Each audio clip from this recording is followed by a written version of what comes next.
Hello, everybody. It's James Rocky here. I'm in my persuasive speech for the last speech of class, and you'll have to excuse me as I'm just getting over a little bit of a cold, so I might be sniffling a little bit, but I figured we'll go ahead and get this over and done with.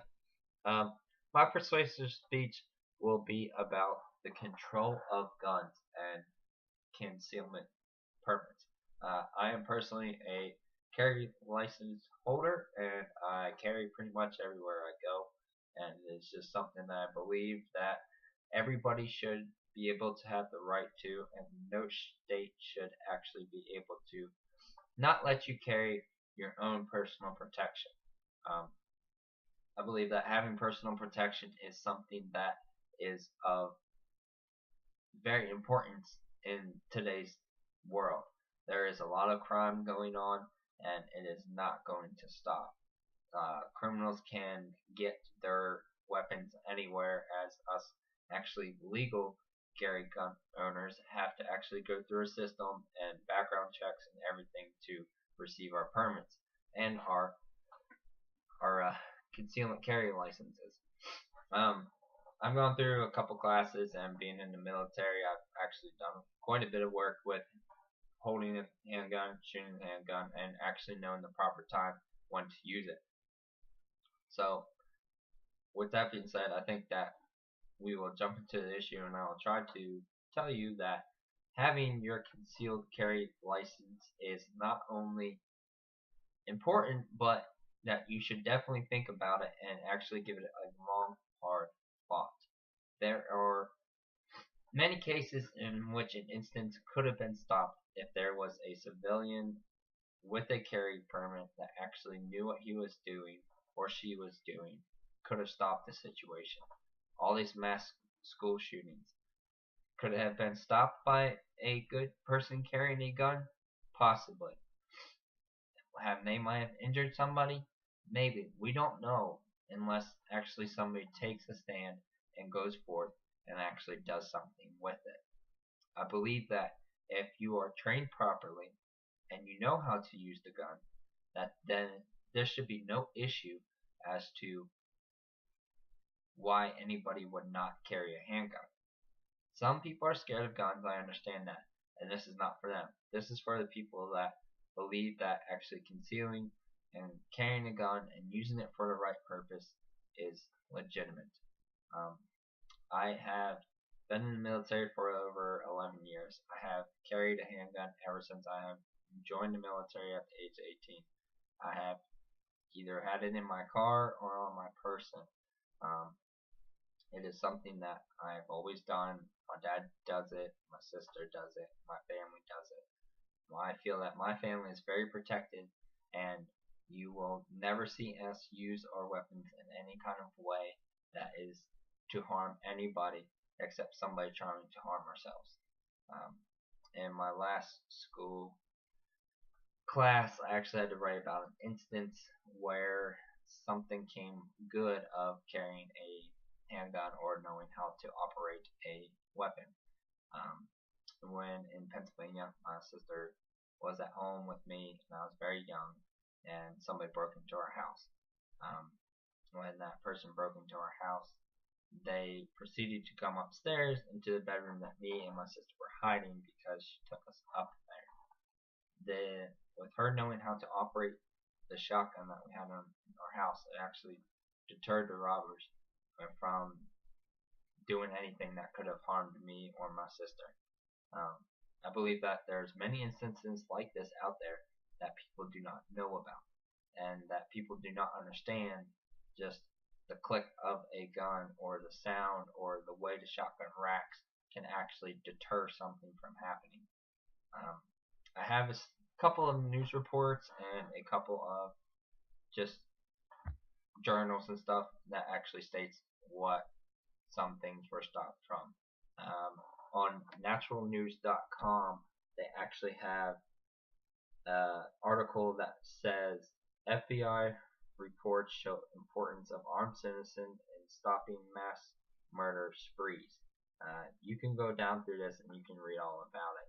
It's on naturalnews.com, and just type FBI report shows instance. of them. Some of the stuff in here, it talks about what is good, and then it actually talks about why it's bad. But I'd just like to point out one thing that really stuck out to me. It says that translates to an average of 11.3 incidents per year, though incidents in the final 7 years of the study rose to about 16 per year on average. Now, this actually is showing that there were 160 active school shootings slash mass shootings incidents between 2000 and 2013. It tells about how everybody was hurt and everything that was going into it. But then it actually goes down later into the thing that says that the largest percentage of the incidents took place in a commercial environment that followed the rules that no handguns or any kind of concealment permit are allowed. Um, I think that that is something that is actually proven because you if a target sees that you are not allowed to carry a handgun in there, he is automatically going to assume it's an easier target, and that's something that he's going to shoot for.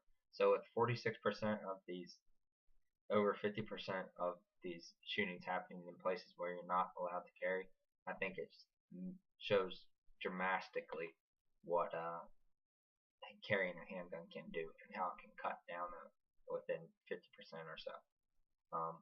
On controversialtimes.com, they have a list of 12 times mass shootings were stopped by good guys with guns.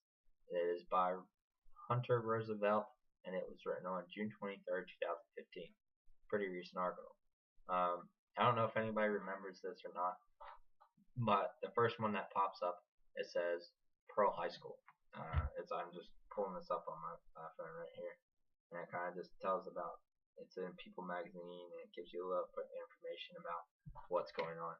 It says that the Luke Winham fatally stabbed his mother at the home before opening fire on his high school, killing 2 students and injuring. The attack was stopped when assistant principal Joe Maverick retrieved his .45 caliber handgun from his truck and confronted Woodland, deterring him until authorities could arrive. Now, what would have happened if Woodham could have continued to go on to his shooting and kill many more students or wound many more students? This is just one example that, yes, there were a couple of people that were injured and a couple of people that had died in this incident, but it was stopped within a greater number. Um, it's one of those things that if you have to give one to save 100, do you do it? And I think that you do. You take one to save 100. It's not something that you should think lightly about or take time to, but it saves lives.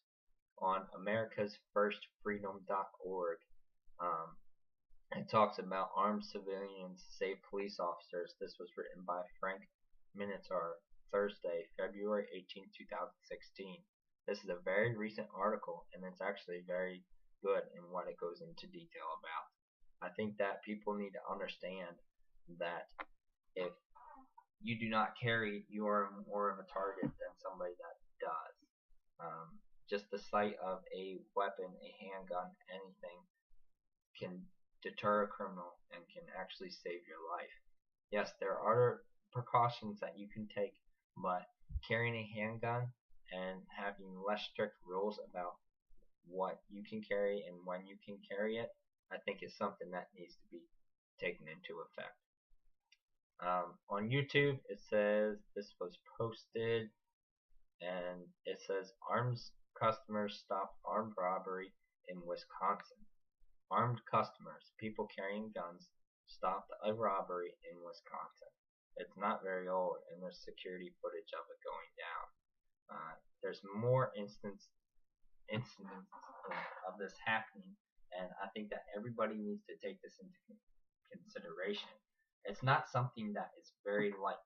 It's not something that is just a wake up decision that, hey, I'm going to go carry a handgun around. It is an honor to be able to carry a handgun, and you should be allowed to by your Second Amendment. Do I think you should? Yes, I think everybody should be aware as to how to operate a weapon and hold it and use it properly and for the proper circumstances. not use it like the illegal people who go into a trunk of a car and buy a machine gun and go around shooting people. It's not good to do. And if you practice safe practices and teach your children safe practices about handguns and arm guns and rifles and anything, then the world would be a safer place. There's many times that in states that allow handgun carrying permits, that crime is less. So I appreciate you listening to me, and I hope you take this into consideration and truly think about what carrying a handgun can do for you. Thank you.